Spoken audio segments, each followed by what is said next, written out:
Hey guys, tonight we journey back thousands of years to the banks of the Nile to a civilization known for pyramids, pharaohs, and gods that watched your every move. But behind the gold masks and grand temples lies a much harsher reality. Today, we're asking, what would happen if you lived just one day in ancient Egypt? Because let me tell you, the sun isn't the only thing that will roast you alive. So, before you get comfortable, take a moment to like the video and subscribe, but only if you genuinely enjoy what I do here. And let me know in the comments where you're tuning in from and what time it is for you. It's always fascinating to see who's joining us from around the world. Now dim the lights. Maybe turn on a fan for that soft background hum. And let's ease into tonight's journey together. Welcome to ancient Egypt, land of pyramids, gods, and relentless ultraviolet violence. Before you even open your eyes, the sun is already blasting through your reed hut, like it's auditioning for the role of unforgiving sky god. There are no curtains, no shades, and certainly no air conditioning. Just the raw, unforgiving heat of the desert, baking everything, including you by breakfast. You're lying on a straw mat with a linen sheet that's more suggestion than protection. The Nile breeze you were promised in all those travel documentaries. Yeah, it's gone. Probably died sometime around 2800 BC. By the time you stumble outside, the temperature is already flirting with 90 degree F or around 32 C. And it's not even mid-morning. The sun doesn't just shine in ancient Egypt. It attacks your linen tunic. Useless. It's like wearing tissue paper in a sauna. And don't even think about sunscreen. There's no aloe vera, no SPF 50, not even a floppy hat with a logo from a beach, resort. Ancient Egyptians did have protective oils, but unless you're wealthy or work in a temple, you're not getting any of it. Your best option, smear yourself with mud or crocodile dung, which apparently might keep you from turning into a human torch. Emphasis on might. By midday, the stones under your feet are hot enough to cook lentils. Shade is a luxury. Trees are rare. You might get a little relief hiding behind a mud brick wall, but even that wall is sweating by now.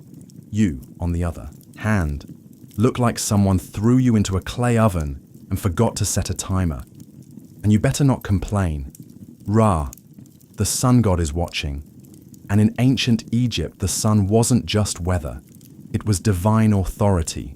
The hotter the day, the more powerful Ra was feeling. So basically, if you're melting, it's a spiritual compliment. In short, surviving one day in ancient Egypt requires hydration, humility, and an ironclad tolerance for feeling like a roast chicken. And this is just the morning. You're finally out of bed, or rather, off your scratchy straw mat. And the good news is the Nile is just a short walk away. The bad news, you can already smell it before you see it. Yes, the mighty Nile, the life-giver of ancient Egypt, revered as sacred, the reason civilization here even exists. But let's be honest, it also smells like a fish market had a bad breakup with a swamp. The banks are buzzing with flies, frogs, and things that probably shouldn't have legs, but do. Still, this is where you bathe. Soap hasn't been invented yet, and even if it had, you couldn't afford it. Instead, you lather yourself in the freshest cleansing technology of the day. Sand. That's right, exfoliation the Egyptian way. Just rub yourself down with coarse grains and call it skincare. It's like nature's sandpaper, but less effective. Washing clothes also done in the Nile. And by washing, we mean pounding them against rocks while praying that a crocodile doesn't mistake your laundry for a tasty midday snack. Oh, and just to make things more fun, let's not forget the occasional sewage runoff from upstream. Remember, people, livestock, and the occasional funeral boat all share this river. And yet, somehow, this is considered clean. You scrub, rinse, and emerge feeling slightly less sticky and only moderately more worried about leeches. If you're a city dweller in Memphis or Thieves, you might be lucky enough to use a public basin or cistern, but for everyone else, it's Nile or nothing. And don't expect privacy. This is a public bathing space shared by families, neighbors, livestock, and the odd ibis pecking around your ankles like it pays rent. Water jars are filled and balanced on heads, carried back to your mud brick house. before the midday heat turns the clay into toast. It's a daily ritual, spiritual, necessary, and slightly traumatic. So, yes, the Nile is sacred. It feeds you, cleans you, and quenches your thirst. But let's not pretend it's a sparkling oasis. In reality, it's part miracle, part biohazard, and all you've got. By now, you've bathed in the crocodile-infested Nile. You've sandpapered yourself semi-clean, and your body feels like a baked fig. Time for breakfast, the most important and least glamorous meal of your ancient Egyptian day. Let's set expectations. There are no eggs Benedict, no fruit bowls, and absolutely no iced lattes. Breakfast in ancient Egypt is less of a culinary event and more of a tactical refueling operation.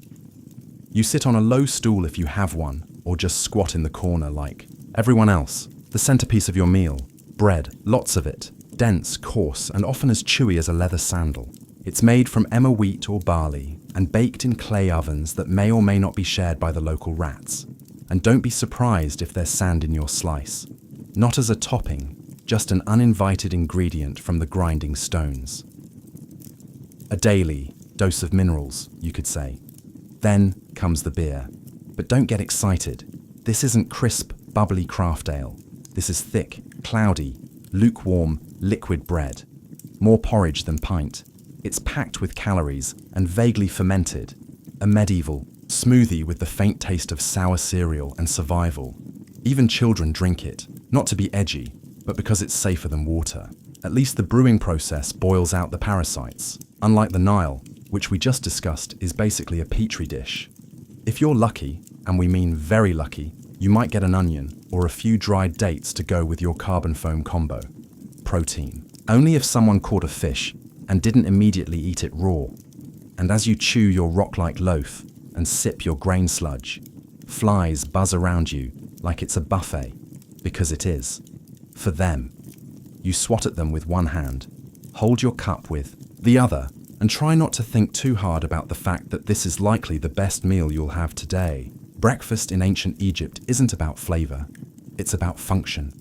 It fuels your body just enough to survive until the next time someone hands you another sand-infused brick of bread. Bon appétit, you've had your gritty bread, your chunky beer, and just enough rest to call yourself functional. Now it's time to work. And trust me, ancient Egyptian labor makes modern burnout look like a spa day. Unless you're a scribe, priest, or royalty, which, let's be honest, you're not. Your job is pure muscle and dust. No air-conditioned cubicle, no coffee breaks, no ergonomic chairs, just sweat, sand, and a constant risk of collapsing before noon. If you're a farmer, you'll be ankle-deep in Nile mud by sunrise, yanking weeds, or planting barley under the eye of an overseer whose hobby seems to be yelling. You use wooden plows, crude sickles, and your bare hands. If your back hurts, congratulations. That means it's working. If you're a laborer, things get even more biblical. Imagine hauling multi-ton stones for temple construction under a blazing sun while barefoot, up ramps made of gravel and prayer. There's no ocean here. You trip. That's a broken ankle and a shrug from the foreman. Working on tombs. That's another level of grind. You're hammering limestone, chiseling out burial chambers for people who will get Taurus longer than you ever will. And if you mess up a pharaoh's tomb, let's just say job security might involve a sealed chamber and a curse. And if you're a woman, you're not off the hook. Domestic work is also physical labor, grinding grain, hauling water, weaving linen, caring for kids, and still helping in the fields. Your break is when the baby naps for 7 minutes. While you prepare dinner, you eat on the go. You wipe sweat with your tunic. You keep moving because slowing down means falling behind. And falling behind means someone else gets your grain quotota and you get the blame. There's no clocking out. The sun is your supervisor. When it finally sinks behind the horizon, you crawl home half alive, dust-caked, and dreaming of softer sandals and a less aggressive sun god. Work in ancient Egypt isn't just hard, it's endless. It's a full-body commitment to survival day after day until your body gives out or your overseer decides you're not worth feeding. And that's not even the worst of it. After sweating your soul out in the fields or quarry, you might be tempted to grumble. Maybe something small, a little, this job stinks. Or why am I doing this again? Stop right there. Because in ancient Egypt, complaining isn't just frowned upon, it's potentially treason. Why? Because your boss isn't just a ruler, he's a literal god. The pharaoh isn't some guy who got elected or born into a lucky family. He's the human embodiment of Horus, son of Ra, chosen by the heavens to rule over Egypt and keep Mahat, divine cosmic order, intact. In other words, if the river floods well this year, thank the pharaoh. If it doesn't, well, maybe you didn't pray hard enough. Questioning his authority isn't just rude, it's blasphemy. Speaking ill of him could land you a date with a whip, a set of shackles, or an early trip to the underworld with none of your favorite burial goods. You see his face everywhere, on statues, temple walls, coins, even bread molds. His name is chanted in rituals. His image is painted larger than everyone else's in every mural. That's not artistic exaggeration. That's law. And don't expect to ever see him. If you're a commoner, the closest you'll get is watching a golden bark float by during a religious festival. Blink, and he's gone. Back to a palace you'll never enter, surrounded by officials, guards, scribes, and enough gold to finance a small civilization. Which, fun fact, he basically does. If you're lucky enough to work on a royal project, say a tomb, a temple, or a statue the size of a mountain, you serve with divine joy. At least that's what the state says. You say it too, because pretending you're honored to carve stone for 14 hours a day is safer than the alternative. And don't even think about rebellion. Pharaohs crush uprisings faster than you can say dynasty. Just ask the last village that tried to withhold taxes. Oh wait, you can't. It no longer exists. So yes, the pharaoh is divine. And you're just lucky to be allowed to sweat in his name. Now, get back to work. If you thought surviving under the sun was hard, just wait until you realize that in ancient Egypt, sand is your roommate, co-worker, seasoning, and mortal enemy. It's everywhere. In your clothes, in your bed, in your food. There is no escaping it. You could be working, praying, sleeping, or minding your own business in the market. And suddenly, a gust of hot wind sweeps by and turns your face into a grainy exfoliation experiment you didn't ask for. Let's start with the clothes. You wear linen. It's light, breathable, and about as effective at keeping sand out as a screen door is at holding back soup. It slides down your tunic, clings to your skin, and somehow finds its way into places you didn't know had creases. Eating? Good luck. Every loaf of bread is basically a sand trap. Since flour was ground between stone slabs, little bits of grit made their way into the dough. Egyptians didn't just eat their wheat, they ate their millstones too. It's why ancient dental remains are often worn flat, like river rocks. Imagine chewing your breakfast while also filing your MERS daily. And if you thought your house was a sand-free zone, think again. Your mud brick home has gaps, crevices, and windows with no glass. Perfect portals for wind-blown sand. Your floors are covered. Your cooking pots are full. Your bed is basically a sandpit disguised as furniture. Shoes optional at best. Most Egyptians walked barefoot, meaning you're always one step away from turning your feet into battered leather sandals. If you do have footwear, it's usually a basic pair of sandals made from reeds. Fashionable, perhaps. Protective? Not remotely. Then there are sandstorms, Egypt's version of a slap from the gods. Sudden, swirling, blinding. One moment you're talking to a friend, the next you're spitting dust and feeling like someone dumped an entire beach into your eye sockets. Visibility drops to zero, and everyone around you turns into vaguely coughing silhouettes. In short, sand is the roommate who never leaves, the spice in every meal, and the silent enemy of your eyes, lungs, and dignity. It's not just the backdrop of your life, it's part of your body now. And no, you can't wash it off. You already tried, in the Nile, which is probably full of more sand. In ancient Egypt, Religion isn't just a weekend activity. It's the operating system for everything. Your job, your diet, your hygiene routine, your bedtime rituals, all dictated by gods who seem to have very specific opinions. First, understand this. The gods are everywhere. Your town has temples to a dozen different deities, each responsible for some vital function. There's Ra, who pilots the sun across Thesky like it's a divine Uber. These-headed god of wisdom is in charge of scribes and moon calendars. Sobek, part crocodile, part nightmare fuel, guards the Nile. And Bastet, the cat goddess, basically runs public relations. Forget personal freedom. Your daily routine revolves around pleasing them. Wake up, thank Ra, spill some beer, apologize to Hathor, stub your toe, curse quietly, or risk attracting a spirit with a grudge. Before meals, you offer a bit of food to the gods. Before bed, you pray that Set, god of chaos, doesn't toss your house into existential disarray overnight. Even funerals are multi-day affairs where the deceased must pass tests, avoid demons and prove they were morally decent or risk eternal erasure.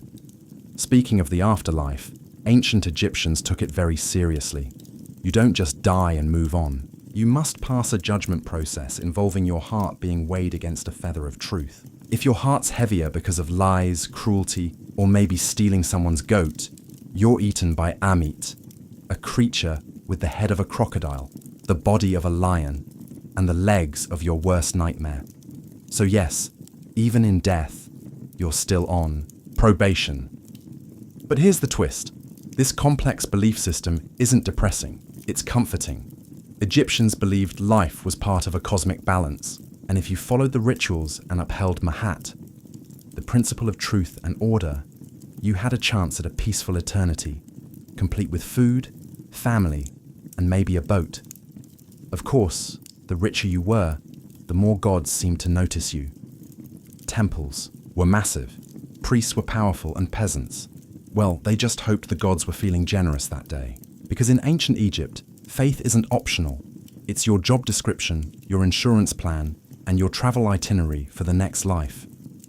So, you've stepped on something sharp, got bit by something weird, or caught something contagious, which in ancient Egypt is basically Tuesday. Time to seek medical care. Just don't expect a waiting room or a sterile environment. You're about to be healed with a combination of spells, herbs, and sheer optimism. First, you'll be taken to a doctor. And to be fair, they were some of the most advanced in the ancient world. They had surgical tools, medical texts, and a decent understanding of anatomy. But here's the catch. Science in ancient Egypt always came with a heavy dose of magic. You're given a pus made of honey, moldy bread, and crushed herbs. Honey actually is antibacterial, and mold has early penicillin properties, so it works, sort of. But before applying it, the healer will chant a protective spell just to be safe, because you never know when your stomach cramps are actually the result of a spiteful ghost or an angry god. Have a headache? You might get a dose of crushed onions, rubbed into your scalp while someone recites a hymn to though. Let's smear cow dung mixed with dates on your chest and see what happens. Eye infection. Time for a paste of lizard blood, ochre and beer, plus a prayer to Horus. Surgery. It did happen sometimes. Abscesses were drained, bones were set, and wounds were stitched with linen thread. But there's no anesthesia, just a sharp knife and a friend to hold your shoulders down while you scream into a mud brick pillow. Dentistry, not great. Remember all that sand in the bread? Your teeth are worn down by your 20s. If one gets infected, your options are 1, live with it. 2, die from it. Or 3, have it pulled with something resembling pliers made by a blacksmith with low standards. And let's not forget the amulets. Whether you're giving birth, getting stitched up, or just sneezing too loud, a good doctor-priest will probably hang a charm around your neck, just in case the real issue is an invisible serpent spirit curled around your spleen. So, yes, Egyptian medicine had its moments, but mostly you'd better believe in the gods because your band-aid is literally a prayer. Here's a plot twist most people don't expect. Ancient Egyptian women had more rights than many women in later civilizations. They could own property, run businesses, file for divorce, and even take a man to court. Sounds progressive, right? But before you pack your bags for a time-trained girl boss vacation, hold up. Because while the legal status might impress you, the day-to-day reality, not so glamorous. If you're a woman in ancient Egypt, you probably wake up before sunrise. You're grinding grain by hand, using a giant flat stone that chews through both wheat and your spine. Then it's off to haul water from the Nile, cook breakfast, care for children, manage the household, feed animals, and if needed, help in the fields. You're a one-woman workforce in linen. There's no me time, no spa days, and definitely no maternity leave. Childbirth is risky and painful. Midwives are helpful, sure, but there are no epidurals, no disinfectant, and no push playlists featuring relaxing harps. You give birth in a hot room with incense, prayers, and hopefully not too much bleeding. Let's talk fashion. Linen dresses are light and breathable, but there's no underwear and no shoes. The sun scorches your skin.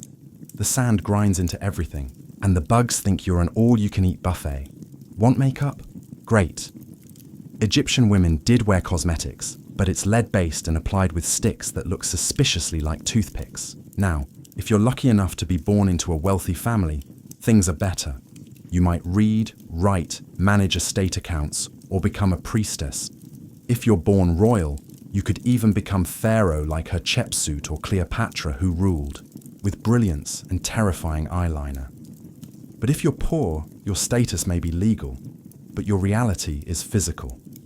You work, sweat, bend, carry, birth, bury, and pray. You're not chained by law, but by survival. Still, Egyptian women had agency, and that mattered. They could speak in court, keep their inheritance, and didn't become property when they married. Compared to many ancient societies, that's huge. So yes, Egyptian women had rights, but comfort, that's reserved for statues and goddesses, not the woman elbow deep in dough while swatting flies off a toddler. You made it through another grueling day in ancient Egypt. You ate your gritty bread, hauled your buckets, avoided divine wrath, and maybe even dodged a sandstorm. Time to relax, right? Wrong. Because in ancient Egypt, your real test begins after you die. Death isn't the end. It's just the beginning of an incredibly bureaucratic, multi-phased journey through the underworld.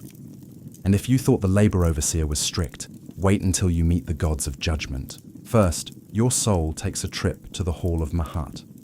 Here, before a tribunal of 42 deities, you must proclaim your innocence in what's basically the oldest legal deposition in history. You say things like, I did not steal, I did not lie, I did not covet my neighbor's donkey, all while hoping the gods buy it. Then comes the heart test. Literally, your heart believed Toby. The seat of the soul is placed on a scale opposite the feather of Mahat, the symbol of truth, justice, and balance. If your heart is heavier than the feather, well, that means you've lived a wicked life. Enter Amit, part lion, part crocodile, part hippo, all terrifying. She doesn't arrest you, she doesn't find you, she eats your soul, destroying it forever. No afterlife, no second chances, just eternal non-existence, which in a culture obsessed with eternity is the ultimate punishment, and it gets better. You can doom yourself not just by actions, but by words. One wrong confession, one forgotten line during your judgment, and boom, spiritual obliteration. It's like an open book test where failure means getting devoured by a mythological death hybrid. If you do pass, congratulations. You get to enter the field of reeds, a peaceful, idealized version of Egypt where your soul lives forever, with boats, with crops, with family, and presumably with fewer sand fleas. But the stakes enormous. That's why Egyptians obsessed over tomb preparation, funeral rites, and magical texts like the Book of the Dead, a spiritual cheat sheet full of prayers, spells, and helpful tips like, don't insult the crocodile god. So yes, the afterlife might be beautiful, but only if you live your life very carefully. One curse word, one unpaid temple tax, and your next stop is lunch for Amit. Sleep tight. If there's one small mercy in ancient Egypt, it's this linen. blessed, breathable linen. Your entire wardrobe and everyone else's is made from this plant-based fabric. It's light, cool, and lets your skin breathe in the scorching heat. That's the good news. The bad news, that's pretty much where the comfort ends. Whether you're a farmer, builder, priest, or vendor, you're wearing the same outfit every day. For men, a short white kilt or loincloth. For women, a straight sleeveless linen dress, sometimes held up by straps, sometimes not. If you're upper class, you might have pleat or beads or fancy patterns. If you're not, it's plain white or slightly greyish, depending on how long it's been since laundry day. Oh, and laundry day. You're hand scrubbing your clothes in the Nile, while hoping a hippo doesn't emerge mid-R. Most people go barefoot. Sandals made from woven reeds or leather are reserved for special occasions or temple priests. So, unless you're royalty, expect to spend your days with hot sand between your toes, and possibly a sharp rock in your heel. Accessories, absolutely, but mostly functional. Amulets for protection, necklaces to show status, and eye makeup made from powdered coal, which wasn't just for fashion. It helped reduce glare from the sun and supposedly warded off infections. Yes, even eyeliner had a job in ancient Egypt. But no matter how well you dress, the bugs don't care. Flies, gnats, mosquitoes. They treat your airy outfit as an invitation. You're walking through the day, swatting constantly, rubbing on perfumed oils, and praying that your linen doesn't stick to you like a wet curtain the moment the sun reaches full strength. And of course, your outfit doesn't change with the seasons because Egypt doesn't really have seasons, just hot and slightly less hot. So your linen ensemble is basically your year-round uniform, whether it's 110-degree or a chilly 70 degrees evening. So, yes, Egyptian clothing was light, elegant, and far more comfortable than what Romans would wear later. But don't let the breezy outfits fool you, because no matter how floaty your tunic feels, your life is still heavy with labor, heat, sand, and bugs that refuse to respect your personal space. You've survived another blistering Egyptian day, hauling bricks, dodging sandstorms, and praying your linen doesn't disintegrate mid-task.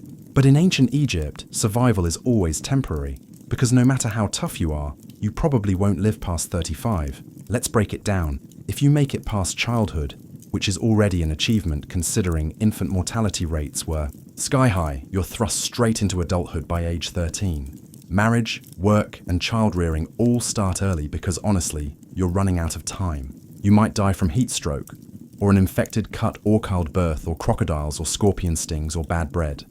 And forget antibiotics. If you get a fever, the best treatment is honey, herbs, and hoping the gods don't have other plans for your soul. But here's the twist. Egyptians weren't scared of death. They planned for it. In fact, they planned for it better than most people plan for retirement today. If you're rich, you commission a tomb, the ancient version of a 5-star eternity suite. You start saving up grave goods, jewelry, food offerings, perfumes, statues, even tiny servant dolls called shababtis to do your chores in the afterlife. Think of them as spiritual interns who work while you nap forever. Your body is embalmed, wrapped in linen, stuffed with matron, natural salt, and tucked neatly into a painted sarcophagus. You're buried with a copy of the Book of the Dead, which is less about doom and more like a mystical travel guide, complete with passwords for the afterlife, spells to confuse demons, and instructions for not getting eaten by soul-devouring monsters. If you're poor, well, your tomb is likely a shallow pit in the sand. Your body is wrapped in whatever fabric your family can spare, maybe a pot or two placed nearby, and then covered with earth. No murals, no golden mask, just you and the wind. But even the poorest Egyptians held on to the dream of the afterlife, a peaceful, fertile paradise called the Field of Reeds, where you farm without sweat, eat without hunger, and sail the Nile, forever under gentle sunlight. So, yes, you'll probably die young in ancient Egypt. But if you lived well, prayed right, and didn't insult too many jackal-headed gods, you just might spend eternity in style. You finally made it to the afterlife, or at least into the tomb. You've been embalmed, wrapped, blessed, and buried. Time to rest in peace, right? Well, not exactly, because in ancient Egypt, even the dead get robbed. Let's start with a simple truth. Tombs are full of expensive stuff: gold amulets, jewelry, perfumed oils, carved statues, chests full of linens, and for pharaohs, literal boatloads of treasure, all intended to be taken into the afterlife. But treasure in a tomb is basically an open invitation for someone with a chisel and bad intentions. Tomb robbery was so common that it became a full-time problem. Pharaohs tried to fight it by hiding their tombs deep in cliffs, locking them behind trapdoors and scrawling terrifying curses on the walls. Things like, "May a crocodile devour your soul," or "May your limbs be twisted forever by a serpent made of fire." Spoiler, the curses didn't work. Grave robbers came anyway at night in secret with inside knowledge. Sometimes they were locals, sometimes they were corrupt workers who helped build the tombs. In some cases, even priests and guards were in on it, and the punishment for getting caught severe. Think public beatings, mutilation, exile, or death. But considering how valuable tomb goods were, especially gold and rare incense, the risk often seemed worth it. After all, the dead don't fight back. But it's not just the wealthy who got robbed. Even commoners' graves were disturbed. Poorer Egyptians might have been buried with a small pot of beer or a loaf of bread for the afterlife. That was still worth stealing. Food was scarce, tools were valuable, and linen was currency. The irony, tomb robbing wasn't just about greed. Sometimes it was about survival. Egypt went through famines, political collapse, and invasions. A hungry worker might break into a tomb not for treasure, but for food.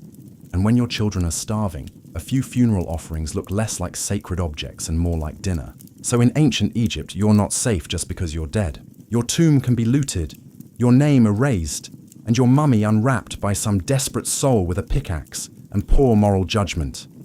Rest in peace, only if no one knows where you're buried. We've all seen them, those majestic, mysterious carvings on the walls of temples and tombs. Birds, eyes, snakes, lotus flowers, men walking sideways like they're on a fashion runway. Ancient Egyptian hieroglyphs, visually stunning and insanely difficult to learn. Sure, they look cool, but try reading them. Hieroglyphs weren't just decorative art. They were a full-blown writing system with over 700 characters and growing. Some symbols represent entire words. Others are sounds, and many are determinatives, which clarify meaning because you know writing. The word star with an actual star symbol might be too straightforward. And don't expect spaces or punctuation. Ancient Egyptian writing was basically one long, beautiful riddle with artistic flair, zero vowels, and a deep need for context. Oh, and it can be written left to right to left, or top to bottom, depending on what the scribe felt like that day. The trick, look at which way the birds or people are facing. That's your reading direction. If they're facing right, read right. Facing left, read left. And if they're upside down, good luck. Learning to write hieroglyphs wasn't for commoners. Literacy was rare. Maybe 1% of the population could actually read and write. If you wanted in, you had to become a scribe, which meant years of intense education, starting as a child. You'd memorize hundreds of symbols, copy endless scrolls, and practice so much that your hand probably curled into a claw by age 15. But the payoff? Huge. Scribes were respected, well-fed, and never made to haul bricks under the sun. Instead, they wrote tax records, court documents, letters, and religious texts. They were essential to society and protected from most manual labor. In a world where writing was power, scribes ruled quietly from the shadows. For the rest of the population, though, writing was something magical. Literally, hieroglyphs were believed to have sacred power. Writing someone's name preserved their soul. Erasing it, total spiritual annihilation. So yeah, spelling really mattered. So, while hieroglyphs may look like ancient emoji, they're more like a linguistic Rubik's Cube wrapped in myth, math, and mystery. Beautiful? Yes. Easy to learn? Absolutely not. After 14 chapters of heat, hunger, sand, superstition, and backbreaking labor, it's time to ask the big question. Would you survive a single day in ancient Egypt? Let's be honest, probably not. Sure, It's easy to romanticize the ancient world. Golden tombs, lotus-scented air, graceful hieroglyphs, gods with animal heads, and a thing for order and beauty. But behind the iconic monuments and stunning art was a world of brutal realities that spared no one but the elite. Your average Egyptian day started with a dirt floor, a cloud of flies, and the knowledge that if you didn't work, you didn't eat. You walked barefoot on blazing sand, hauled water, cooked over open fires, lived shoulder to shoulder with bugs, smoke, and livestock. You worried about disease, divine punishment, and whether a snake might slither into your sleeping mat. You had no toothpaste, no medicine, no retirement plan. And if you were lucky, maybe 2 changes of linen. You served a god king who could take your land with a decree, a climate that cooked your skimby noon, and a religion that required you to pass a literal divine test after death, just to get into the good version of the afterlife. Let's also not forget the things you didn't have. No antibiotics, no sunscreen, no privacy, no plumbing, no painkillers, and no easy escape. Once you were born into your class, that was it. No promotions, no career changes, no finding yourself. You were either a scribe, a farmer, a laborer, a mother, a servant, or dead. And yet, for all this, the ancient Egyptians weren't miserable. They believed deeply in their gods, their purpose, and the beauty of life. They loved music, dance, food, family, and festivals. They joked, they painted. They imagined eternity with enough clarity to build stone monuments that still stand today. But for a modern person, without your air conditioning, your filtered water, your Advil, your sneakers, and your smartphone, you'd fold before the second sandstorm hit. So, no, you wouldn't last a day in ancient Egypt. But that's okay because they lasted thousands of years. And maybe, just maybe, that's why we still talk about them. In the heart of ancient Teotihuacan, one pyramid refuses to be forgotten. Its surface is adorned not with peaceful symbols of faith or gentle gods, but with snarling, open-mouthed stone serpents, dozens of them. They jut out from the temple's facade as if frozen in mid-strike, fangs bared, eyes wide. This is the temple of the feathered serpent, known to many as the Temple of Quetzalcoatl. But unlike most temples that reach for the sky with reverence, this one feels different. It feels predatory. From the moment you approach it, there's an eerie sense that you're being watched. The stone serpent heads aren't mere decoration. They were warnings, symbols of divine wrath. And beneath their gaze, something horrific once unfolded. Excavations over the past few decades have revealed something that archaeologists didn't expect. Hidden beneath the temple's base were not just ceremonial offerings, but something far more disturbing. Human remains, and not a handful. Over 200 bodies, many of them decapitated, hands bound behind their backs. Young men, warriors perhaps, buried in groups. Ritual sacrifices arranged with mathematical precision. Some were buried with obsidian knives at their sides, others with necklaces made of human teeth or jewelry crafted from jawbones. They weren't simply thrown into the ground. They were deliberately placed in positions of symbolic significance. It's clear this was no mass grave. It was a message, a divine transaction carved into stone and sealed with blood. But what kind of belief system justifies such horror? Who demanded so many lives be taken at once? The Temple of the Feathered Serpent wasn't just a religious building. It was a theater of power, a place where rulers fused cosmology, warfare, and fear to maintain control over a city of more than 100,000 souls. And this ritual bloodletting may have been the cost of keeping the cosmos in balance. As you stand before this temple today, gazing at those stone serpents, you're not just looking at art or architecture. You're looking into the eyes of a civilization that believed the gods needed blood and that they had every right to deliver it. But who were these people? Who commanded such violence and vanished without a trace? The answer lies in the shadows of Teotihuacan. Before the mighty Aztec Empire, before the Maya carved their cosmic calendar into stone, there stood a city unlike any other in the ancient Americas, Teotihuacan. Its name, given by the later Aztecs, means the place where gods were born. And when you walk its immense avenue of the dead, flanked by pyramids that scrape the heavens, you start to understand why.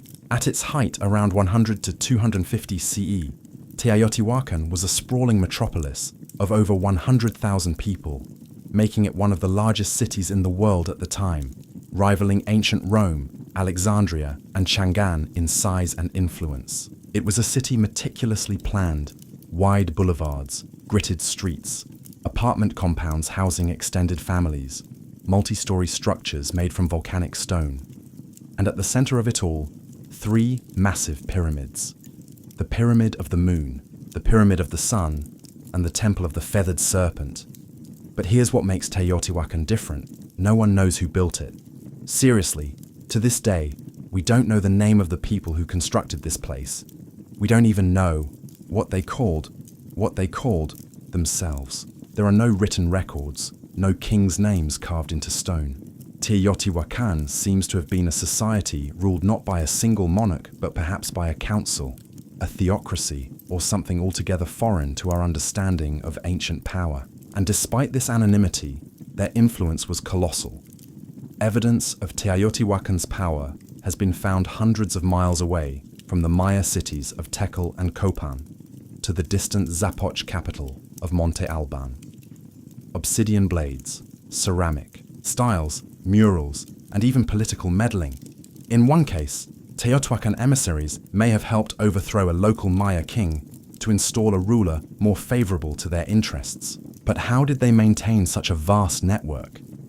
How did a city with no known writing system command such authority across Mesoamerica? The answer may lie in how they combined cosmic ideology with statecraft. Their temples were more than places of worship. They were tools of control, aligning perfectly with astronomical events, serving as theaters of ritual sacrifice, and reminding every citizen and every visitor that Teotihuacan was no ordinary city. It was the axis of the world, a sacred engine that kept time, fate, and blood flowing in sync. And at the heart of it all stood the Temple of the Feathered Serpent. To understand the temple, you must first understand the deity it was dedicated to, the Feathered Serpent. Known later by the Aztecs as Quetzalcoatl and to the Maya as Culkin, this figure is one of the most enigmatic gods in all of Mesoamerican mythology. But in Teotihuacan, centuries before the Aztecs rose to power, the Feathered Serpent was already a central, possibly supreme divine force. But here's the paradox. What kind of god is both a serpent and a bird? Think about that. Serpents slither through the underworld. They shed their skin, symbolizing rebirth, duality, and death. Birds soar high in the sky, closer to the sun, representing freedom, divinity, and life-giving wind. To combine these two, earthbound and sky-dwelling, death and life, chaos and order, was to create something entirely cosmic, something terrifyingly powerful. The Feathered Serpent wasn't just a god. He was a bridge between worlds. On the facade of the temple, carved in deep relief, we see dozens of his images. Goggle eyes, bared teeth, plumed headdresses. Some historians believe these represent the god himself. Others suggest they're warriors or priestly figures adorned in divine regalia to signal their authority. Either way, they are everywhere. The temple is covered in these snakebird hybrids, as if the structure itself breathes with divine presence. But the Feathered Serpent wasn't just a god of the heavens. He was intimately tied to sacrifice. Blood was the fuel that kept the cosmos in motion. And Quetzalcoatl, though later remembered as a gentle, civilizing deity, had a much darker role. In Teotihuacan, he demanded offerings, and not just of maize or incense, but of life itself. In some myths, he descended into the underworld to retrieve the bones of the dead and create humankind. But to bring life from death, there had to be a trade. The gods sacrificed themselves for humanity, and humans in return were expected to do the same. The Temple of the Feathered Serpent wasn't just a monument to faith. It was a cosmic engine designed to link the sky, the earth, and the underworld through ritual. Every stone, every serpent head, every buried victim fed into that system. Teotihuacan didn't just worship the feathered serpent. They embodied his logic, paradox, power, and blood. And the most disturbing truths were hidden beneath the surface. For centuries, the Temple of the Feathered Serpent stood silently, a weathered, imposing structure half swallowed by time. Locals whispered legends. Scholars made guesses. But no one could have imagined what was buried beneath its layered stones until archaeologists broke through in the late 1980s and early 2000s.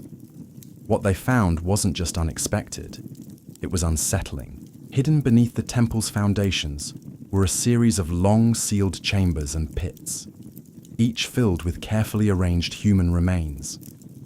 These weren't the messy results of war or disease. These were deliberate sacrifices, systematic, ritualistic, cold. The victims, numbering over 200, were young men, many between 15 and 25. Some wore necklaces made of human jawbones. Others had their hands tied behind their backs. A few were decapitated. Obsidian knives, sharp and black as night, were scattered nearby. The unmistakable tools of ritual slaughter. And this is where it gets darker. The arrangement of the bodies followed geometric and symbolic patterns. They weren't buried randomly.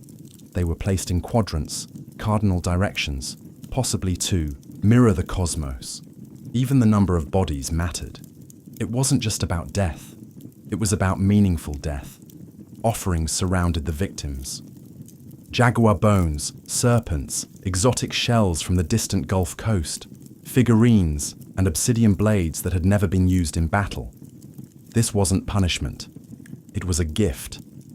These young men, most likely warriors, had been selected not to die in disgrace, but to die as part of something transcendent. To the Teotihuacanos, the very act of building a temple may have required human sacrifice. It was as if every stone had to be consecrated with blood, every layer raised only after an offering had been made. The deeper you dig, the more sacrifice you find. In one chamber, archaeologists discovered elaborate tunnels filled with mercury and mica materials associated with the underworld. The floor glimmered like water. Was this a symbolic passage to the land of the dead? A mirror of the night sky? The more they excavated, the more it felt like the temple was not built on top of death, but constructed to encase it. The blood didn't stain the stone by accident. The stone was meant to hold the blood, and all of it was for the gods. Look closer at the temple of the feathered serpent, and you'll notice something strange, something unnerving. It doesn't just sit on the landscape. It aligns with the universe. Teotihuacan wasn't built randomly. The entire city was laid out along precise cosmic axes. Its central avenue of the dead runs at a 15 degrees angle off true north. Not a mistake, but a deliberate shift, possibly to align with the setting of the Pleiad star cluster or the sun on specific ritual dates.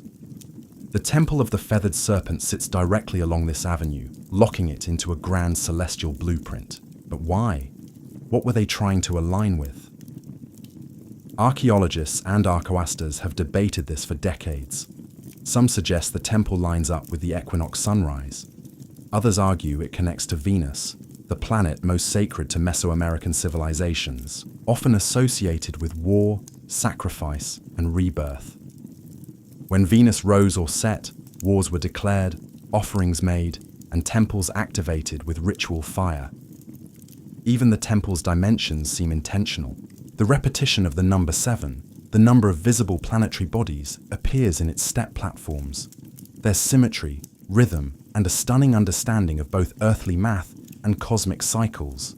And beneath the surface, more clues. In 2003, archaeologists uncovered a tunnel beneath the temple. Not a crude passage, but a deliberately constructed subterranean world. The walls were once covered in powdered pyite, a shimmering mineral that would have reflected light like starlight. Combined with mercury pools and microlined walls, the tunnel seemed designed to replicate the cosmos itself. To walk through it would be like traveling through the Milky Way, a symbolic journey to the underworld, or perhaps to rebirth. Was this temple not just a place of sacrifice, but a cosmic machine, a portal that aligned earth, sky, and the spirit realm? Some scholars believe Teotihuacan saw time as circular, not linear. Every ritual, every building, every sacrifice wasn't a one-time event. It was part of an eternal cycle. Death leading to renewal, sacrifice fueling rebirth. The temple's alignments may have helped predict celestial movements, coordinate harvests, and more importantly, time when to offer blood. The Temple of the Feathered Serpent wasn't just looking at the stars. It was trying to speak to them. The Temple of the Feathered Serpent wasn't just a spiritual beacon. It was a political weapon. Its very design was meant to overwhelm, to intimidate, to remind every viewer, local or foreign, who held the reins of power in Teotihuacan. Imagine standing in its shadow 1,800 years ago. You, a visitor from a smaller city-state, would arrive at the Avenue of the Dead, already aruck by the sheer scale of Teotihuacan. But when you reach the Temple of the Feathered Serpent, you'd freeze. The serpent heads stare at you, their fangs bared. Jaguar symbols growl from the stone. The plaza ahead once held massive gatherings, not just for celebration, but for public ritual. You might even witness a sacrifice. The ruling elite of Teotihuacan understood something crucial. Fear is power, and nothing stirs fear like divine wrath. By orchestrating ritual executions in broad daylight, surrounded by cosmic symbols and death imagery, they sent a clear message. The gods are with us, and we are not afraid to feed them. But this wasn't chaos. This was theater. Priests in feathered headdresses and obsidian masks would chant, dance, and spill blood, turning cosmic myth into political performance. It wasn't just about pleasing the gods.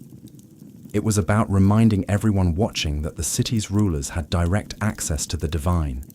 They alone could open the heavens or summon rain, protect the people, or destroy their enemies. Even the architecture helped reinforce this propaganda. From the temple's upper tiers, leaders could look down upon the plaza. They controlled not just the narrative, but the very physical space in which it unfolded. The people looked up at the gods, at the rulers, at the sacrifices, and knew their place. And for outsiders, Teotihuacan didn't need to conquer with swords. It conquered with symbols. Visiting dignitaries would carry home tales of awe and terror. They would speak of the feathered serpents, the endless avenues, the blood rituals that lit the sky red.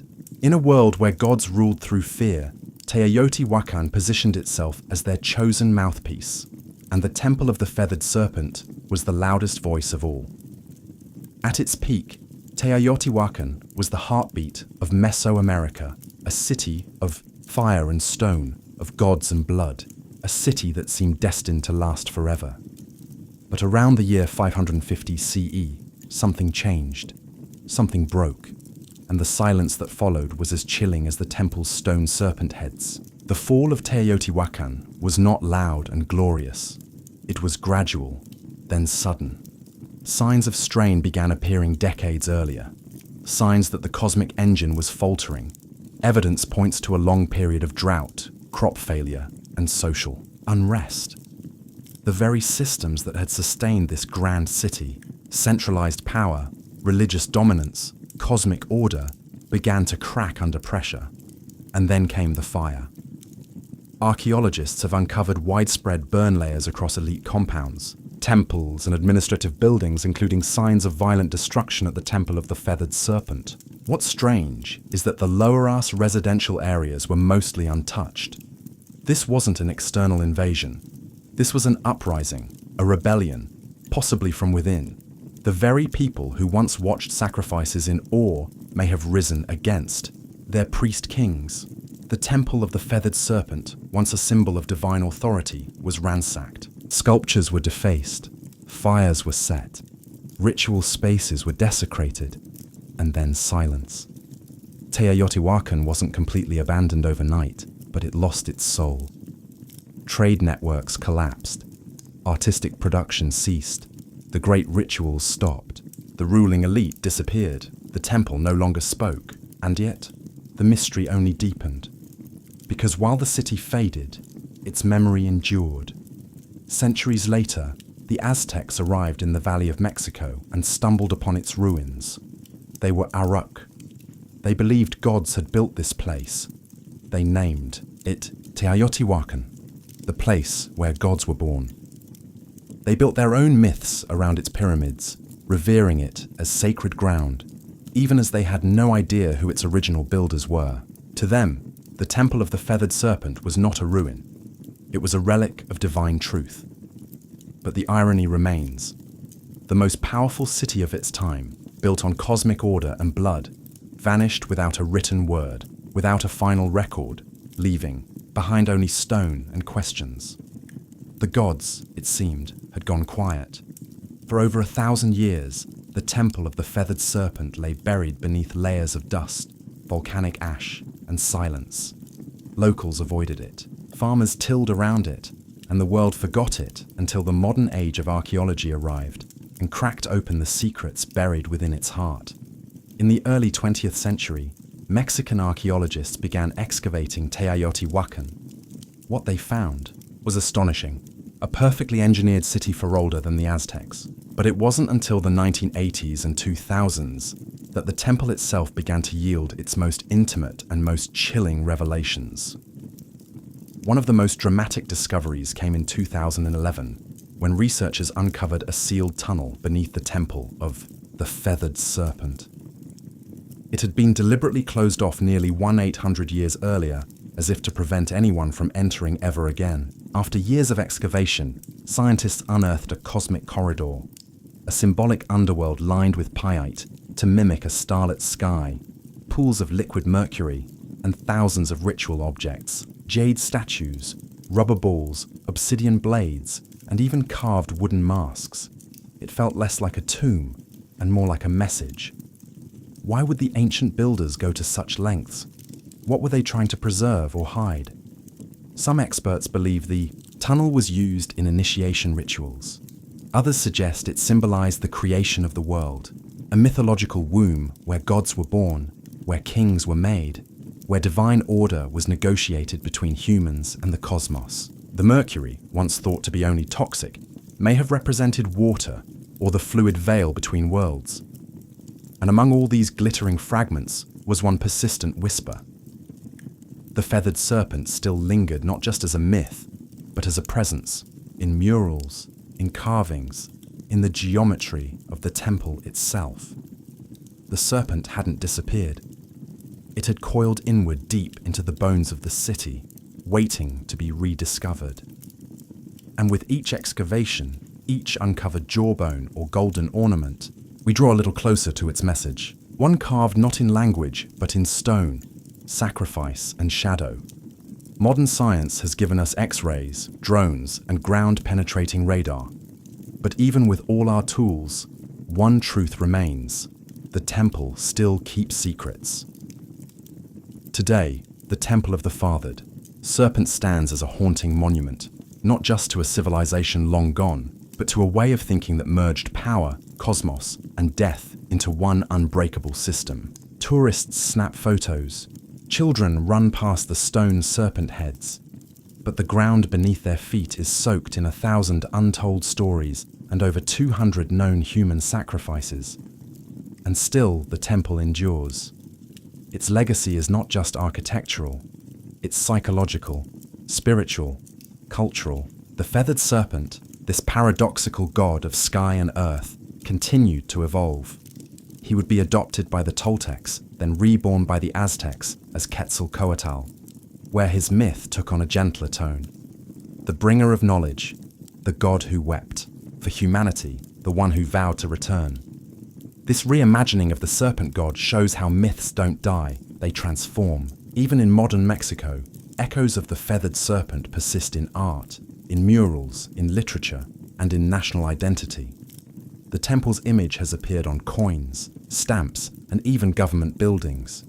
It has become a symbol of mystery, of pre-Columbian brilliance, and of the untamed spiritual world that once pulsed through Mesoamerica. But there's another legacy, one less visible, more uncomfortable. The temple of the fathered serpent forces us to confront the price of belief. It asks hard questions. How far will humans go to feel connected to the divine? What happens when power and religion become indistinguishable? Can beauty coexist with terror? In many ways, the temple isn't just a historical site. It's a mirror, a reflection of us. Our fascination with life after death, our hunger for meaning, our capacity to build monuments of staggering beauty and to stain them with blood. The temple teaches us that greatness comes with shadows, that civilizations can soar to impossible heights while burying their secrets beneath the stones. And maybe that's why we keep returning. Not just to visit, but to understand. Because deep down we know the serpent is still watching. Not to strike, but to remind. Remind us of what we once were and what we still might be. Before we spoke in words, we spoke in rhythm. Tens of thousands of years ago, long before the invention of writing, even before the birth of language itself, early humans began to create something that could only be described as sound with intention. Not speech, not melody, but rhythm. A hand slapping hollow bark, a stick tapping a stone, a foot stomping earth in time. Somewhere in that ancient repetition, something magical emerged. The first drum beat. It wasn't called music. It wasn't called anything, but it felt like something, like communication, like movement, like emotion taking form. Anthropologists have uncovered evidence of primitive percussion instruments dating back over 30,000 years. These were likely made from natural materials. Tree trunks, hollowed out gourds, stretched animal hides. Nothing fancy, nothing preserved. But these rudimentary drums were not toys or idle distractions. They served real purposes, to warn, to summon, to connect. Imagine a tribe scattered across a dense forest. One beat from a distant drum, and others knew danger is coming, or a celebration has begun, or the gods are listening. The earliest drums weren't just tools, they were extensions of the human body, a heartbeat externalized, a pulse that could be felt across a valley. Drumming wasn't something you watched or listened to. It was something you participated in together around fires, under stars, in caves where echoes made the air itself vibrate.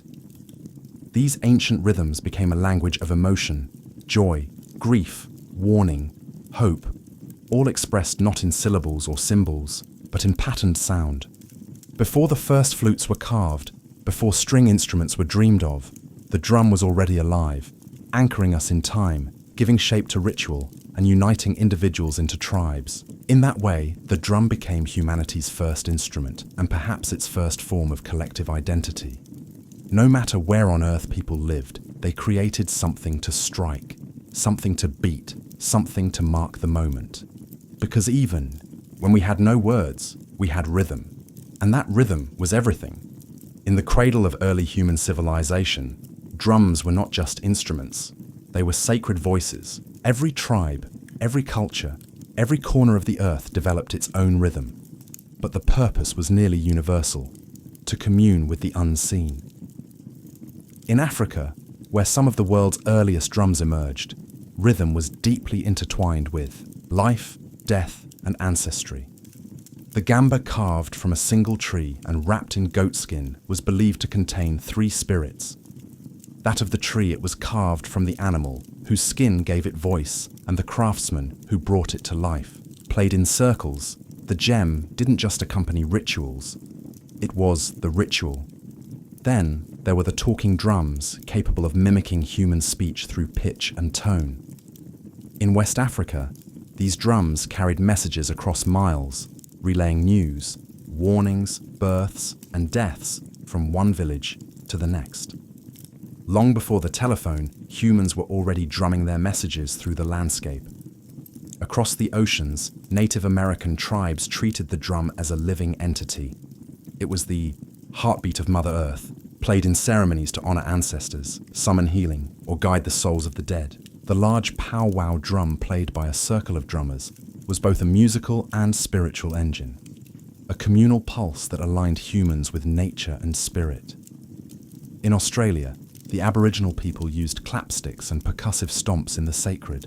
Dreamtime, a mythic era of creation. In the Arctic, Inuit shamans struck frame drums to enter trance states, seeking visions or communicating with spirits during long, dark winters. These weren't performances.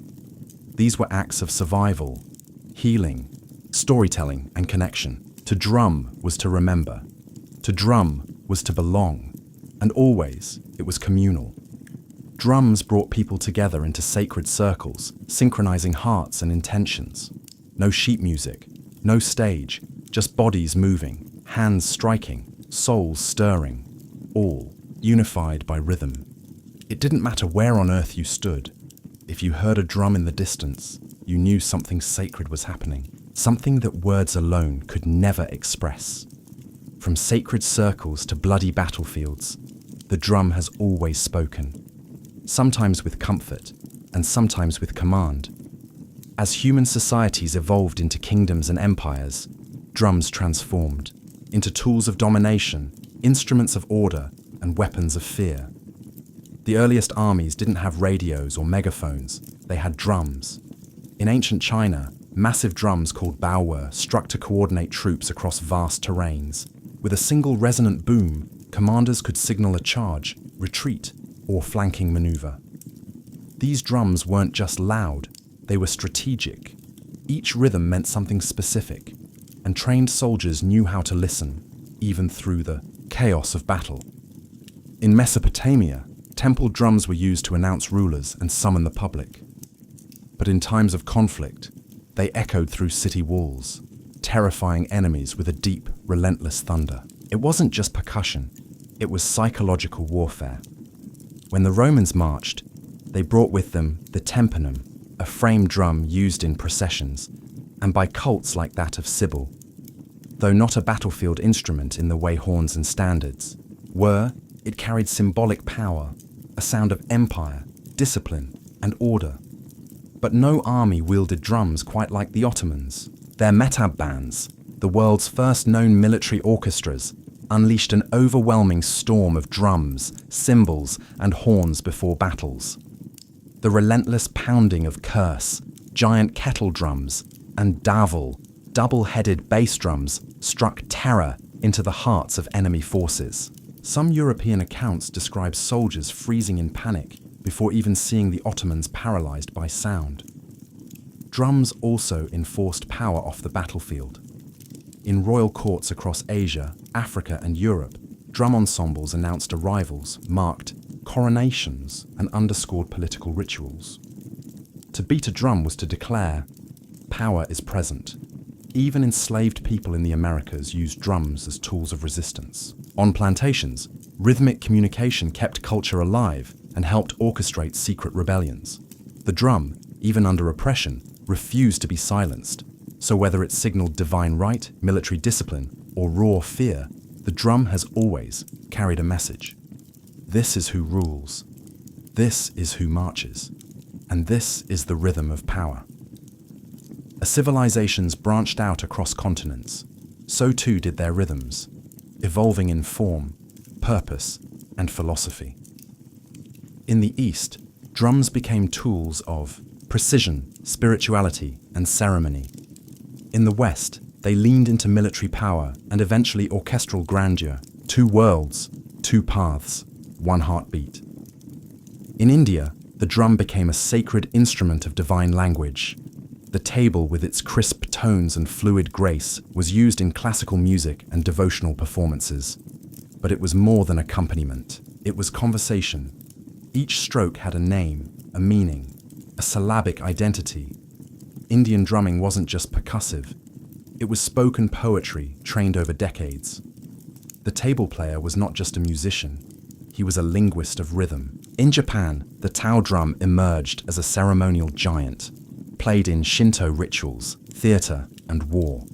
Tao required not just technical skill, but physical discipline. The drummers moved with martial precision, their stances grounded like warriors. In festivals, the booming Tao echoed through mountain valleys believed to drive away evil spirits and call the gods down to earth. Meanwhile, in Indonesia, The kendang drum led the hypnotic flows of gamelan orchestras, guiding dancers and musicians in sacred temple ceremonies. These rhythms were layered, interlocked, and celestial, a sonic reflection of cosmic harmony. Across the world, in Europe, drums had a different story. They were largely utilitarian during the medieval period, signaling soldiers, marking time, enforcing discipline. It wasn't until the Renaissance and Baroque eras that drums began to enter formal music. Even then, they were kept in the background, tony thundering beneath royal fanfare or echoing in grand cathedrals. In this divergence, you see two philosophies. The East saw rhythm as art and spirit, something tied to breath, chant, and meditation. The West saw it as structure and force, a tool to rally, march, and measure. But both understood the drum's core, power. To shape time, to dictate pace, to elevate ritual, to connect humans in ways that transcend language. East or West, sacred or strategic, the drum remained central, always listening, always speaking. From mountaintop temples to jungle clearings, from desert fires to candle-lit cathedrals, drums have always had a place where the human meets the divine. Long before organized religion took root, rhythm was already a sacred language, a way to pray, to summon, to transcend. In Africa, drums were not just instruments, they were spiritual beings. In Yoruba traditions, for example, the bata drum was used to communicate with the Orishas, gods, and ancestral spirits. Drummers weren't performers, they were priests. The rhythms they played were encoded prayers inviting the gods to descend and dance among the living. Each pattern had a purpose, each beat a direction. In Hinduism, the drum appears even in the hands of gods. The deity Shiva, in his form as Nataraja, dances the cosmic dance of creation and destruction with a small hourglass-shaped drum in hand, the damaru. Its beat represents the pulse of the universe itself. From silence to sound, from void to form, the drum is a divine heartbeat.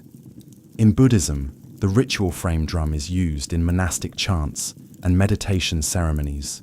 Its slow, soft strikes guide breath and awareness, acting like a metronome for the soul. It's not loud, it's not aggressive. It simply reminds the practitioner to return again and again to the present moment. Across the Americas, indigenous tribes use drums in vision quests, sweat lodges, and healing ceremonies. The beat is constant, steady, mimicking the rhythm of the womb, helping participants enter trance states or connect with ancestral spirits. In these spaces, the drum doesn't just accompany prayer. It is the prayer. Even within Christianity, where rhythm was often subdued, the drum still found a sacred role. In gospel traditions, particularly in African American churches, drums became a means of praise and power, a heartbeat behind voices lifted in devotion, a reminder of struggle, hope, and divine rhythm in every life. No matter the faith, the ritual, or the God invoked, the drum has been there not as decoration, but as a vessel for energy, intention, and the mysteries we cannot speak. Because when words fail in worship, rhythm remains, and the divine always listens. For thousands of years, drums were solitary instruments, one body, one sound, one purpose. But in the heart of the industrial age, something revolutionary happened. In factories, streets, and music halls, percussion was reimagined. And by the early 20th century, multiple drums were no longer scattered across a stage. They were united, forming something entirely new, the drum kit. It was born out of necessity. In the late 1800s, military and theatre bands required several percussionists to play bass drum, snare, cymbals, and woodlocks, each handled by a different person. But space was tight and budgets were tighter, so drummers began to combine instruments into a single playable setup. By 1909, the first bass drum pedal was patented. A drummer could now strike a massive drum with one foot, freeing their hands to do more. The idea caught fire. Over the next few decades, drummers added hi-hats, toms, cowbells, and ride cymbals, creating a setup that could mimic an entire percussion section, all from one seat. What emerged was more than a tool. It was a drummer's throne. And then came jazz. In smoky clubs and underground dance halls of New Orleans and Chicago, the drum kit exploded into life. Jazz drummers didn't just keep time, they played the kit like a voice with syncopation, swing, and sensitivity. Legends like Gene Kruger and Buddy Rich turned the drum set into a lead instrument. Rhythm became storytelling. As jazz evolved into rock, the drum kit grew louder, heavier, more powerful. The 1960s and 70s saw kits expand with multiple toms, splash cymbals, and double bass pedals. Drummers like John Bonham, Neil Peart, and Keith Moon pushed the limits of stamina and creativity. The drummer wasn't in the background anymore. He or she was the engine. Today, the drum kit is a global staple, from gospel churches to EDM stages, from punk garages to world tours. And even as digital kits and drum machines rise, the physicality of a live drum kit, the sticks, the skins, the sweat, remains irreplaceable. It's a symbol of modern rhythm, a fusion of centuries, where tradition meets innovation, and where one drummer can speak with 10 voices at once. The world beats in thousands of dialects, and so do its drums. From continent to continent, culture to culture, the drum has taken countless forms, each carrying a distinct identity, sound, and purpose. These aren't just instruments. They're cultural signatures crafted from local materials, shaped by local hands, and steeped in the rhythms of everyday life. In West Africa, the J remains a heartbeat of community gatherings. It speaks in sharp slaps and deep bass tones designed for storytelling and spontaneous conversation. Next to it, the don-don provides the foundational pulse, a rhythmic anchor around which others can dance. In Africa, a drum ensemble isn't just music. It's a conversation between spirits, ancestors, and the living. In the Middle East, the dabuka, a goblet-shaped drum made from clay or metal, delivers crisp, fast-paced rhythms essential to belly dancing and classical Arabic music. Its voice is sharp and articulate, demanding precision from its player and movement from its listeners. Across the Caribbean and Latin America, drums tell a different story, one born from resilience and fusion. The conga, bongo, and timba reflect the blend of African, indigenous, and Spanish influences. In Cuba, the sacred BA drums are used in Santaya rituals, each drum speaking a divine language tied to the orishas. In Brazil, the thunder of Ciro and Cuica drives samba parades through the streets, infusing joy into protest, prayer, and carnival. In India, the mridangam and tabla dominate South and North Indian classical music respectively. These drums are so precise, they are tuned to pitch, blurring the line between rhythm and melody. Each finger movement matters, each stroke carries centuries of tradition. Then there's the frame drum, one of the oldest in human history, appearing in everything from Persian daf to Irish bodhran, from shamanic tools to folk ensembles, played with fingertips, mallets, or brushes. It's proof that even simplicity can be sacred. What unites them all? Purpose. Whether guiding dance, healing, ritual, or revolution, each drum reflects the soul of its people. Their rhythms carry geography, history, and identity. The global drum family isn't just diverse, it's universal. Because no matter where you go, the earth still echoes with rhythm. As the 20th century drew to a close, the sound of drums began to change, not in rhythm, but in texture. The physical gave way to the programmable. The sweaty palms, the wooden sticks, the calloused fingertips, all began to share space with circuits, pads, and software.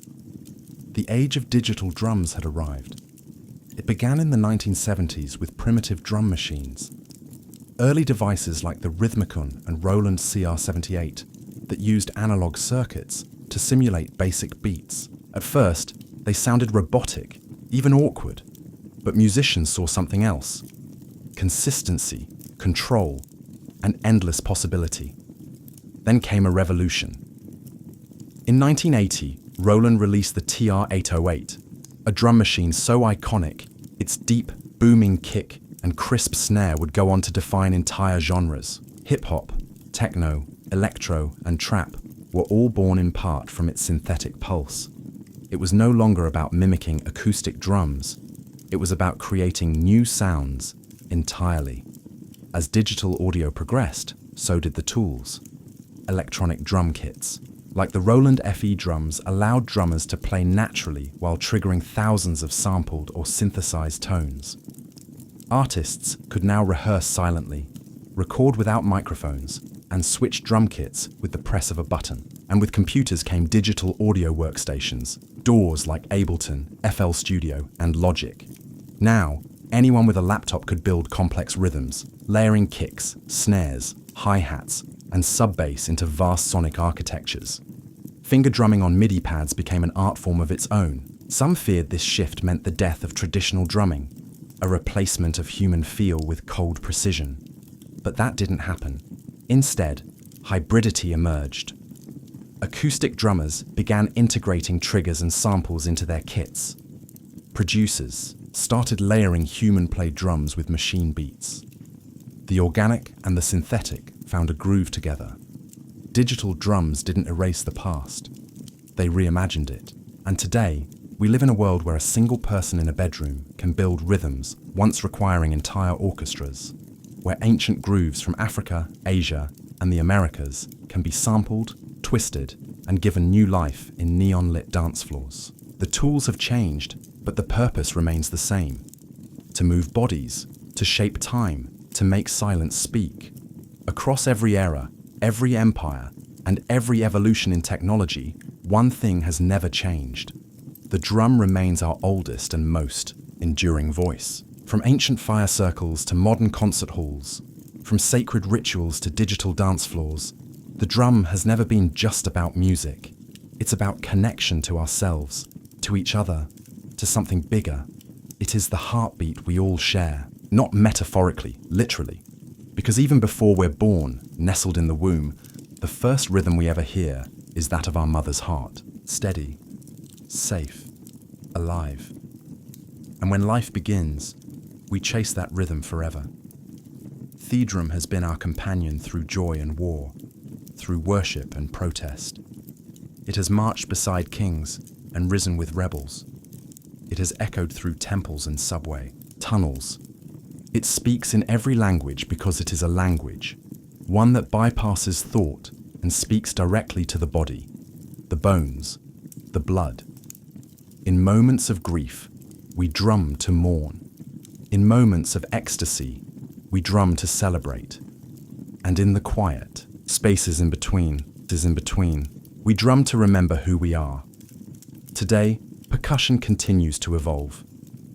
You can find handpan street musicians weaving new age rhythms on city corners. Indigenous communities preserving ancient drumming traditions against all odds. Stadium drummers rallying crowds in unison. Children banging pots and pans with instinctual joy. Even artificial intelligence is learning rhythm.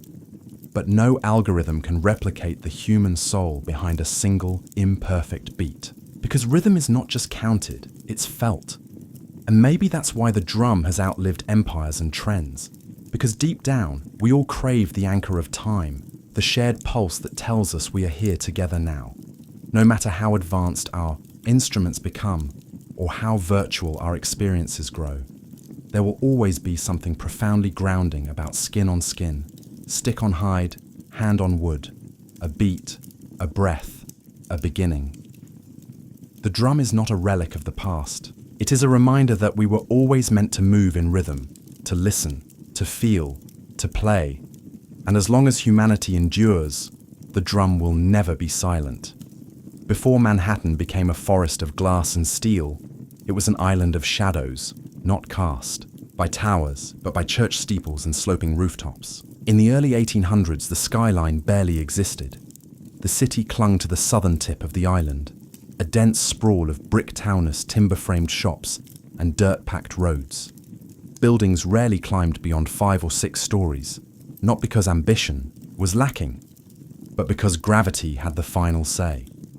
The taller the building, the more weight it carried, and with stone and brick, height came at a steep price. The walls had to be thicker at the bottom to support the upper levels, leaving less room inside and requiring enormous foundations. To build high was to build heavy, and heavy didn't make financial sense. So, the city grew horizontally, spreading northward along a grid that had been planned in 1811, one of the boldest urban blueprints of its time. But underneath that grid, beneath the layers of cobblestone and soil, Manhattan held a secret weapon: bedrock, deep, dense, and unwavering. The granite spine that ran beneath the island would one day support some of the tallest structures in human history. But for now, it lay quiet, untouched, waiting. Life in early Manhattan was noisy but grounded. Commerce bustled in the harbor, ships lined the piers, and horses clattered through narrow streets. The economy grew, immigration surged, and the island swelled with energy, but still the city hugged the ground. The sky remained untouched. The only real vertical statements were churches, Trinity Church being the most prominent. Its spire, completed in 1846, rose over 280 ft, and for a time, it was the tallest structure in New York. But even that was more symbol than skyline. What no one knew then was that the skyline's future wouldn't be shaped by stone or wood, but by iron, steel, and vision. And it wouldn't be limited by the ground. It would rise far above it. Manhattan wasn't yet a city of towers, but the stage was being set. The island was ready. The dream was forming, and soon the skyline would begin to stretch. For centuries, gravity was the greatest architect in Manhattan. It kept buildings short, cities flat, and human ambition tethered to the earth. But in the mid-9th century, two breakthroughs would break the skyline wide open. One lifted people, the other lifted buildings. The first came in 1852, when an inventor named Elisha Otis unveiled his revolutionary safety elevator. In a dramatic demonstration at the New York Crystal Palace, Otis stood on a platform suspended high above a crowd. He ordered the rope tow be cut. The crowd gasped, but the platform didn't fall. A hidden mechanism locked the lift in place. With that single breathtaking moment, Otis changed the rules of height. Until then, the top floors of buildings were the cheapest. No one wanted to climb stairs. But once elevators became safe and practical, those upper floors became premium space, offering light, air, and status. The vertical city suddenly made economic sense. But being able to move people upward wasn't enough. Buildings still relied on load-bearing walls, which grew thicker and more cumbersome the higher they went. That's where innovation number 2 arrived. The steel skeleton. In the 1880s and 1890s, engineers began using steel frames to support the weight of buildings, allowing exterior walls to become thin curtains rather than heavy structural anchors. This method, known as steel frame construction, gave architects a new freedom: build as high as the frame could handle. Suddenly, height was no longer a risk, it was a strategy. The technology had arrived, the materials were here, and Manhattan, with its solid bedrock and booming economy, was the perfect canvas. The island's tight geography encouraged vertical thinking, and its status as a financial capital meant that everyone, from banks to newspapers, wanted their name visible in the clouds. The elevator made the sky accessible. The steel skeleton made the sky buildable. Together, they didn't just change architecture, they redefined what a city could be. Now, the race would begin. Not outward, upward. By the late 19th century, New York City was no longer content to sprawl. It wanted to soar. The ground was full, the streets were packed, and the only place left to build was up. With steel frame, construction, and the elevator now established, Manhattan became a proving ground, and the skyline a battlefield for ambition. The first shots were fired in the 1890s. In 1890, the New York World Building, home to Joseph Pulitzer's newspaper empire, rose 20 stories above Park Row. It was the tallest office building in the world. Briefly. Not to be outdone, the Park Row, Building claimed the title next in 1899, standing at 391 feet. Each new tower was a declaration, not just of wealth, but of vision. To build higher was to announce, "We are the future." Soon the skyline began to sprout with steel giants. The Singer Building, completed in 1908, stood at 612 feet, becoming the tallest building in the world and the first structure to surpass the height of the spire of Trinity Church, which had held the record for over 50 years. But even that wouldn't last. In 1913, the Woolworth Building took the crown, designed by architect Cass Gilbert and funded in cash by retail magnate Frank W. Woolworth. It rose 792 ft over 55 stories in a soaring display of neo-Gothic beauty.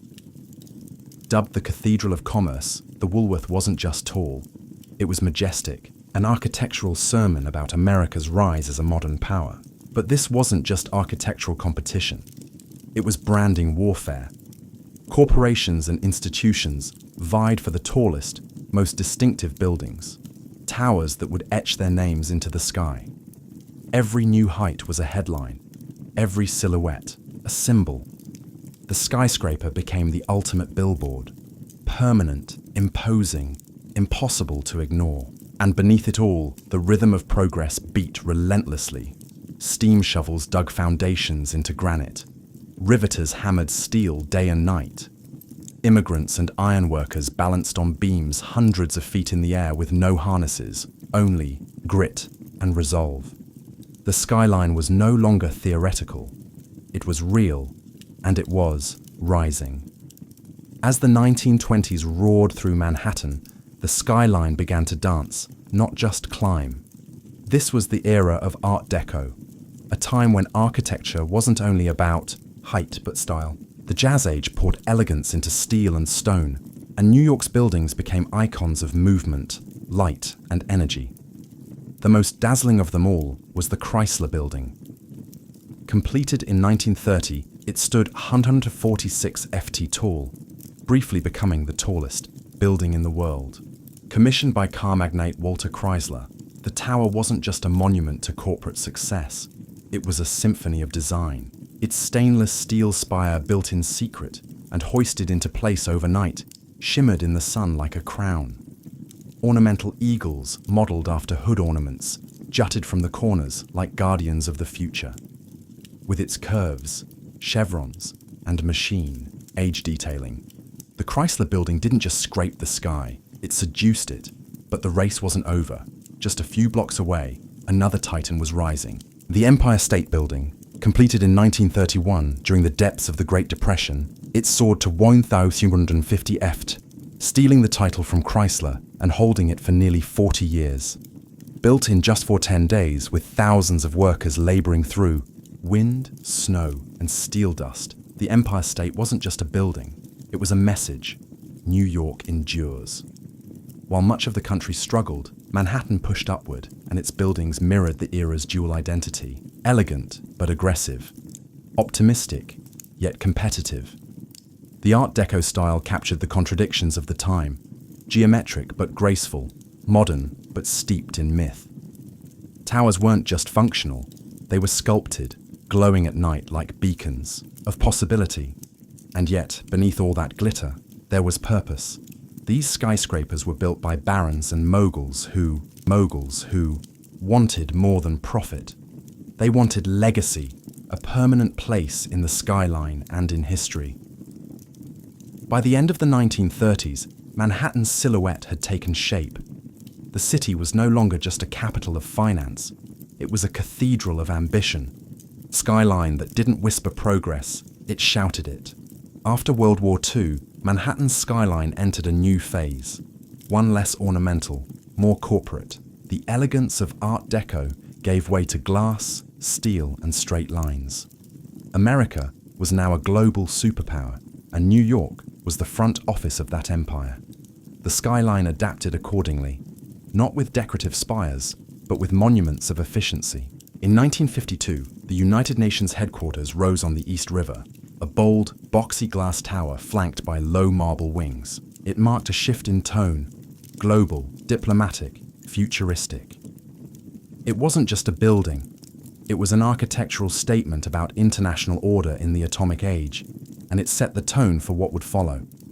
Next came the Lever House in 1952 and the Seeger Building in 1958, both defining examples of the international style. These towers, with their curtain walls of reflective glass and steel frames, were minimalist by design, free of decoration, stripped of sentiment. They didn't look like cathedrals or castles. They looked like machines, precise, modern, and ruthlessly practical. The Serum Building, designed by Ludwig Mies van der Rohe, was especially influential. Its bronze-tinted glass, uniform grid, and open plaza introduced a new kind of urban presence, not to impress with flourishes, but to project order, discipline, and power. This was corporate architecture at its peak, cold, beautiful, and authoritative. As businesses boomed, so did the skyline. Midtown became the hub for America's major corporations, banks, media companies, law firms. These new skyscrapers didn't compete for beauty. They competed for square footage, for location, and for presence on the horizon. Gone were the soaring spires and gargoyles. In their place stood mirrored monoliths, anonymous giants that reflected not just the clouds, but the ambitions of Wall Street. And yet, in their silence and simplicity, these towers spoke volumes. They told the story of a country obsessed with growth, precision, and modernity. They defined the corporate era, shaping the look and feel of cities across the globe. But even amid all this glass and steel, one thing remained true. The skyline was still a symbol. Only now, it whispered power rather than shouted beauty.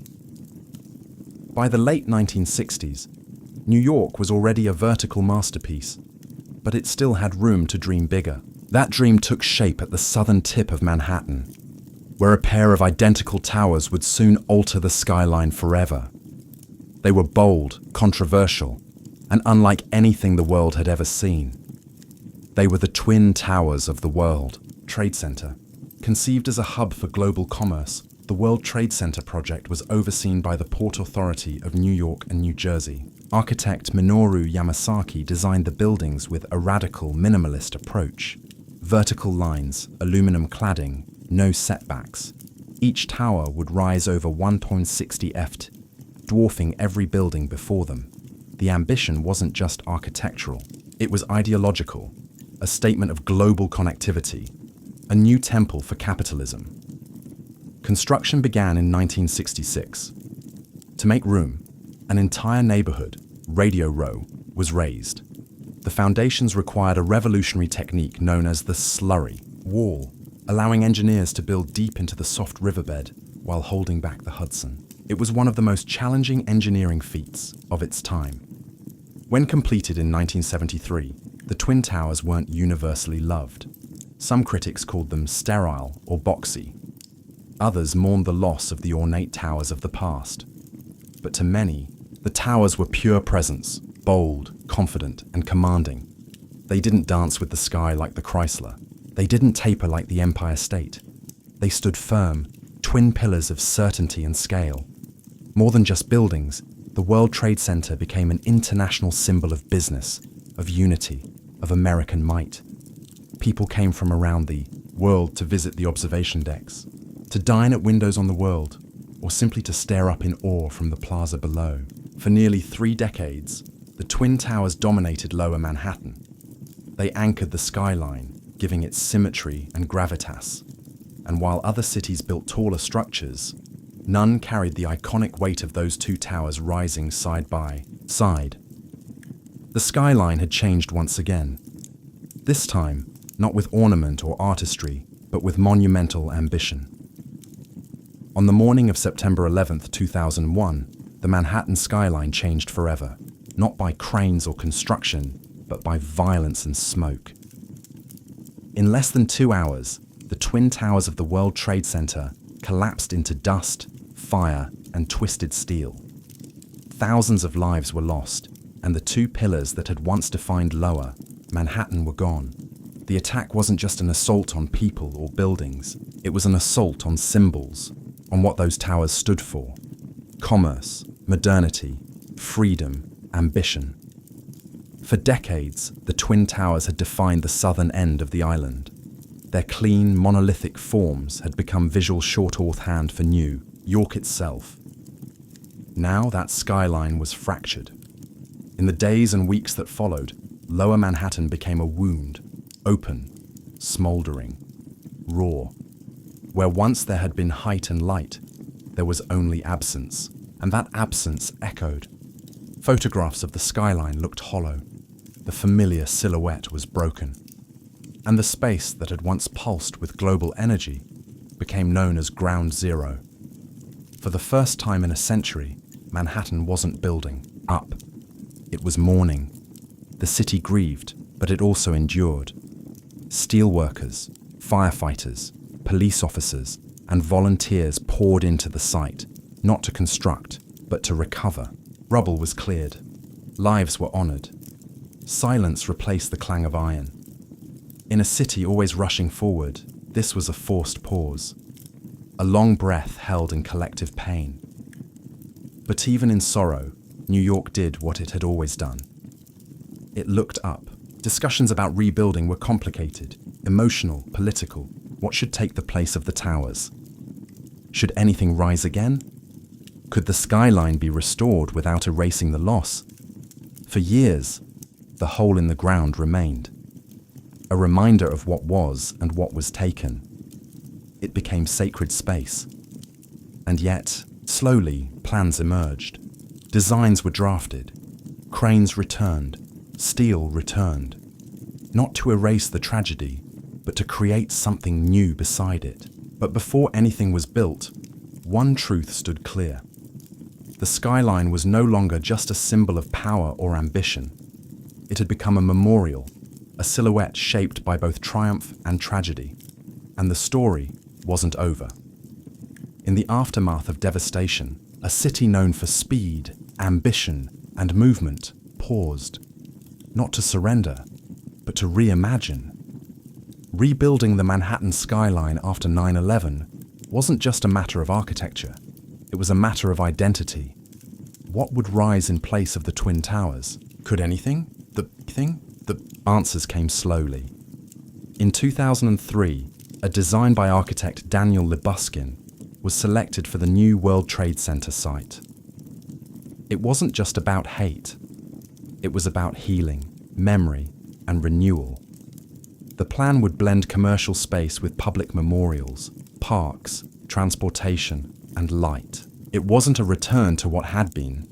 It was a statement of what could be. At the heart of it all stood a new tower, One World Trade Center, originally called the Freedom Tower. Rising from the northwest corner of Ground Zero, it would become the tallest building in the Western Hemisphere at 1,576 FT, a number chosen to echo the year of America's independence. But this wasn't just about patriotism. It was about defiance, about reaching up again despite loss. Construction began in 2006, and in 2014, One World Trade Center opened its doors. Clad in shimmering glass and standing like a crystal obelisk, it didn't try to imitate the past. It offered something new, reflection, both literal and symbolic. The building changes with the sky, glowing, darkening, disappearing, depending on the light. It is presence without arrogance. Beside it, the 9/11 Memorial opened in 2011. Two deep voids where the original towers once stood, each with a continuous waterfall and the names of the fallen etched into bronze. It's not just part of the skyline, it's part of the city's soul. The new skyline took years to take shape. Other towers rose, 3 WTC, 4 WTC, and 7 WTC. Each one sleek, modern, and purposeful. Together, they represent not just a city rebuilt, but a city transformed. New York didn't just replace what was lost, it evolved. It honored the past while building for the future. And in doing so, it reminded the world of something deeply American and deeply human. You can knock a city down, but you can't keep it from rising. Today, the Manhattan skyline is more than a collection of buildings. It's a living symbol of ambition, of resilience, of the American dream itself. No other silhouette in the world carries so much weight. It's etched into pop culture, history, and memory. You can draw it with 5 lines, and people will recognize it instantly. It tells a story of bold engineers and fearless iron, workers, of architects who imagined spires that pierced clouds, and of immigrants who crossed oceans to help build them. It speaks of risk, reward, and reinvention. The constant churn of New York itself. It has never been finished, and it never will be. The ski line is alive, always changing. In recent years, it's stretched even higher, but not in lower Manhattan. This time, the vertical race moved uptown. Along Billionaires Row, super slender residential towers like 432 Park Avenue, Central Park Tower, and 111 West 57th Street now rise like needles above Midtown.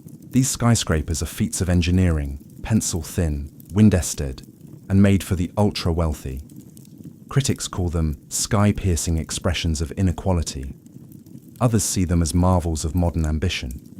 Meanwhile, in Hudson Yards, an entirely new neighborhood has appeared with gleaming glass towers, public art, and corporate headquarters rising where rail yards once sprawled. The skyline now stretches farther west, evolving with the city's changing needs and ambitions. But even as it grows, the skyline holds its past tightly. The Empire State Building still glows at night. The Chrysler still gleams at sunrise, and One World Trade Center stands solemn and proud. The skyline remembers what came before, even as it reaches for what's next. More than any monument or statue, it is the skyline that defines New York. Not just in form, but in meaning. It is a place where humanity dared to build upward again and again through booms, busts, wars, and wounds. A city of millions reflected in steel and glass. It doesn't just mark where the city ends, it marks where dreams begin. Because in Manhattan, the sky has never been the limit, it's just the next floor.